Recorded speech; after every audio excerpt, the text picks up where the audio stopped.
بسم الله الرحمن الرحيم والصلاة والسلام على رسول الله صلى الله عليه وسلم وعن wanaagsan soo dhawaada saaxiibayaal ku soo dhawaada muuqaal cusub insha Allah taala muuqaalkan waxaan kaga hadli doonaa qodobo dhowr ah ilaa 3 qodob oo ay tahay inaanad qofna la wadaagin oo sir ah waliga intaad nooshahay saddexda qofna la wadaagin la barkoow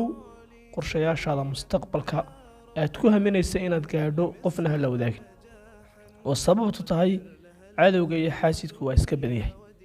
qorshe aad dhamaystirtay oo fulintii ku hadhay hadii aad dadka la wadaagto wax badan dhacda in qof aan fikir iyo hawli kaga bixini aw qorshe diyaarsan siiro dhibir isaga qaato kadibna oo fuliyo in badan dunideenna way ka dhacay marka saaxiibayaal ka digtoonaada inaad la wadaagtaan qorshayaashiina mustaqbalka dadkana la wadaagto wakiin nabiga alayhi salaatu wassalaam u kaashada umuraha kuwa muhiimka ah inaad qarisaan wax kaga wanaagsan inaad qorshayaashaada qarsataana ma jirto hadii kale waxa jira tuug eeganaya fursadaha badana dad jecel wax aanay u hawloon inay sameeyaan xaasidkuna waa badan yahay marka waxaan kugula talinayaa inaad ka ilaaliso inaad la wadaagto qorshayaashaada mustaqbalka haday tahay tumaaliyadeed haday tahay tu aqooneed dhan kasto nolosha tahay cidna ha la wadaagin qodobka labaad waxa tahay sirta qoyskaaga cidna ha la wadaagin haddii familkaaga aad ku faraxsantihiin iyo haddii aad aydan isku faraxsanayn labadaba dhibaato ayaa kaaga iman karta haddii aad dadka kale la wadaagto waata koobaad haddii aad isku faraxsantihiin waxa laga shaqeyn doonaa in la isku kintiro haddii aad isku xuntihiin waxa laga yaabaa in lagu adeegsado oo dhibaato iyo problem laga dhigo marka cidna ha la wadaagin qodobka saddexaad meelaha aad ka jilcan tahay cidna ha la wadaagin laga yaabaa inaad shayida qaar ku fiicneen shayida aanad ku fiicneen haddii ay cadawgaaga ogaadaan waxay bilaabi doonaan in meesha ku xanuunaysa ay ku qabtaan kadibna ay si dhib yar hargab kaaga dhigaan marka iska ilaali saaxiib intaad nooshahay inaad la wadaagto ummadda kale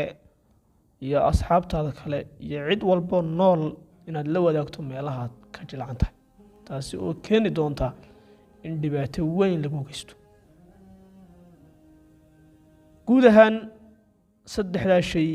ayaan ku soo gabagabaynaynaa haddii aan dulmarkooban ku samayno waxa weeye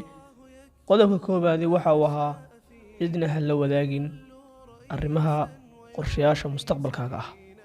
qodobka labaadna waxa uu ahaa cidna ha la wadaagin arrimaha qoyskaaga wakiin nabiga alayhi salaatu wassalaam ninka iyo naagta ka sheekeynaya mucaamalaadkii xalay ku dhexmaray gurigooda suuqa kaga sheekeynayay kuwaas waa laba shaytaan oo dariiqa maalin cas ku fuulay oo kale qodobka u dambeeyna waxa uu ahaa meelaha ka jilcan tahay cidna ha la wadaagin waliga waayo dad badan oo jaanis ku raasanayay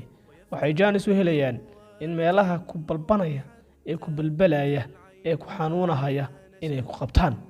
kadibna ay saaxada si dhibir kaaga saaraan oo waqti dheer aad ku sii jiri kari weydo saaxada la tartanka cadawgaaga iyo kuwa iska ka dhigaya dad wanaagsan ee ka xun noloshaada ogowna adduunka nimika la joogo qof aad aamini kartaay ma jiro guud ahaan intaas muuqaal ku soo gabagabeynaya waad mahadsantihiin والسلام عليكم ورحمة الله تعالى وبركاته فضلا سبسكرايب يا لايك يا شير هنقول لابن وحد أركز قبتنا حق كومنتيga نقول سو ذاك باي